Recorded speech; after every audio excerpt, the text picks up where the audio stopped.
Hello! Alright, so for one, I'm going to start off by making a chessboard out of a puzzle. I picked this one up at the dollar store, who knows how long ago, and had the utmost difficulty opening it. Anyways, a chessboard is an 8x8 board, most of the time as far as I can tell, so keep that in mind when buying or using whatever puzzle you have. Make sure that it's 8x8. This was not, so I removed some.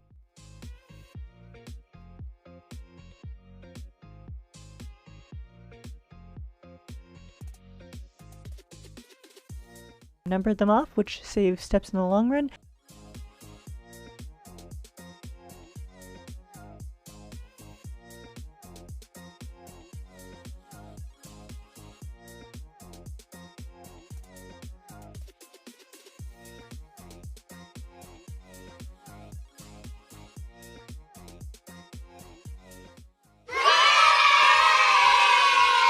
Once they are numbered off, I began painting, every other one being black and then switching between white. For the most part, this was easy enough, but I managed to mess up a couple.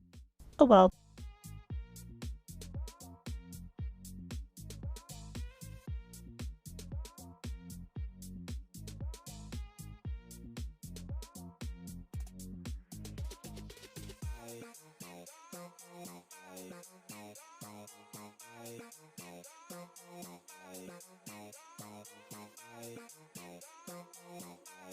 The white did need a few layers, 3 on most.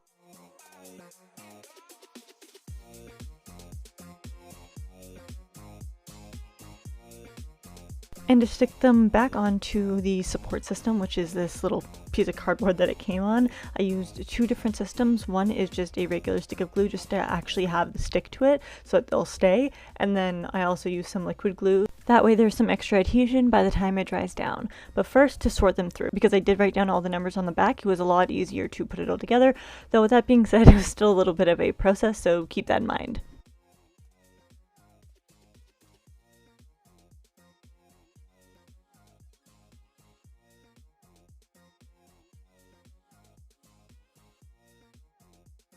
Now that I had them in the reverse exact order that they were supposed to be in, besides a few of them which I accidentally painted them white or black when they should have been the opposite color, I just touched those up at the end of it, but for the most part it was pretty damn accurate.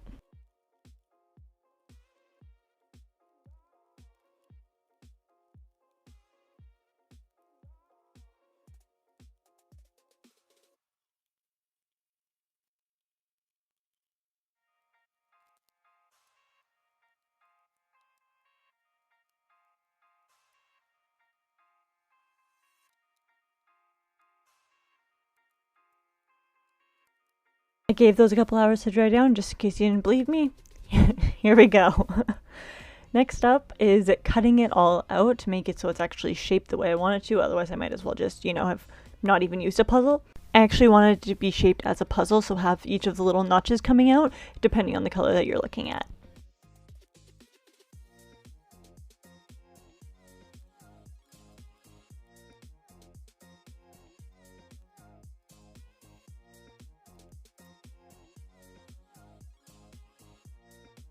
And after that, it is time for resin.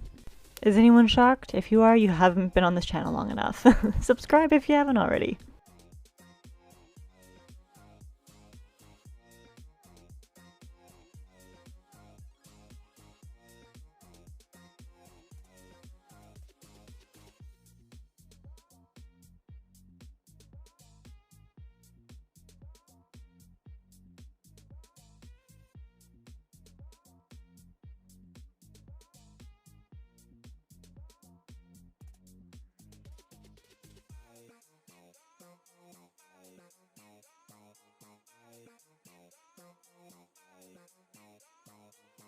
Giving everything at 24 to 48 hours to cure fully, I gave it 24 hours and it was all ready to go. Whether that's just for photos, to actually be played on, or just to put on display.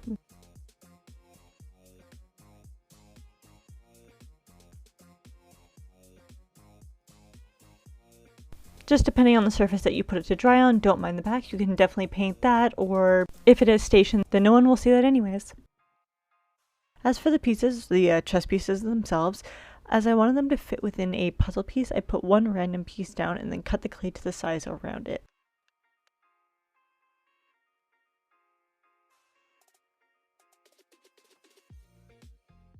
squared off the edges with water and continued building up, starting with the rook.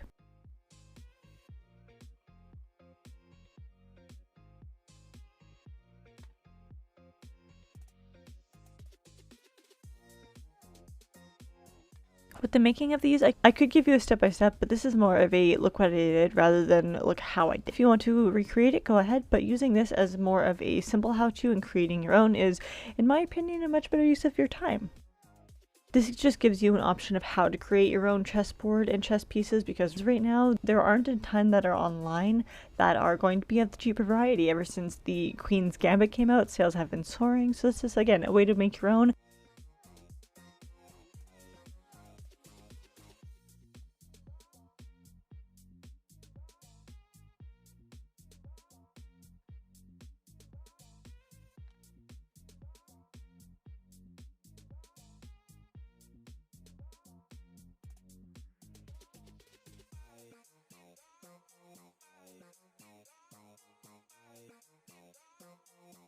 I use the bottom portion of the rook to create the bottom portions as a template for all of the other ones, including the knight, which is up next.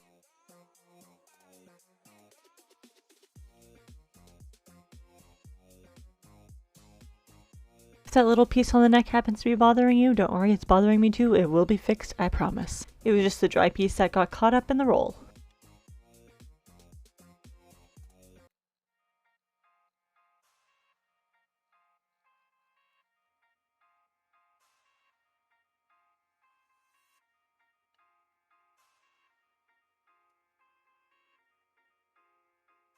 I'll say this is no regular horse, just adding in some visual interest. Yep, that's suction cups, as in a horse octopus hybrid.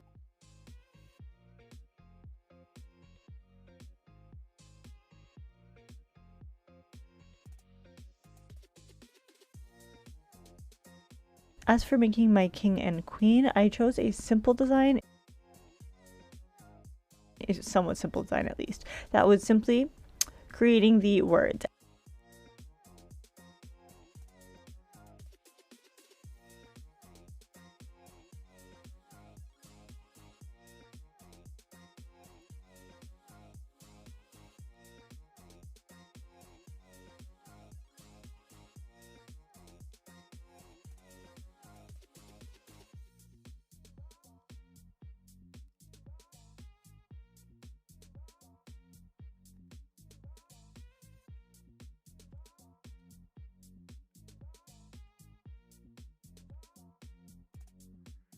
Adding a crown onto both.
I found when creating these though that although they would be standing up and tall, building them on their side was the easiest way to navigate how flimsy the clay was before it dried down. Even though I did use wiring to kind of tie them all together, it was still pretty flimsy.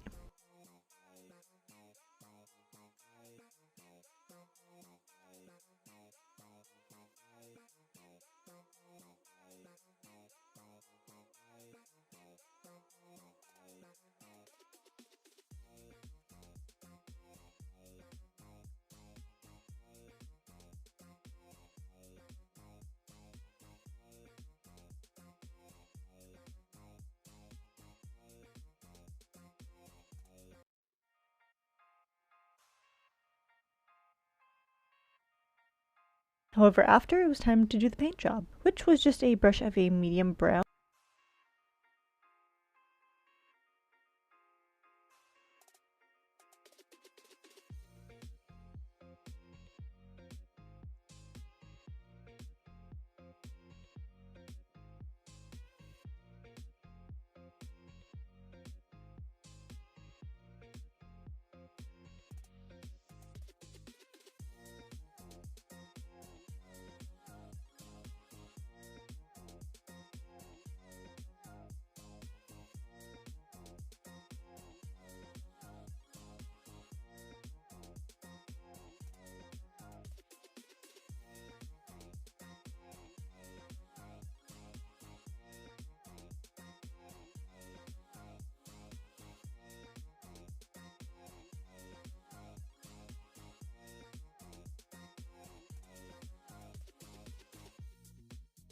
Followed up with a dark brown that was very watered down to sink into all the crevices, basically just giving a little bit of definition to each piece.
And finally, as all of my clay creations, to give it more stability, strength, and shine, the 3 S's apparently, I added resin. You don't necessarily have to do this if you're handling polymer clay, as it doesn't set with air, so it's not as breakable, but I always recommend topping any creation with a little coat of resin if you can.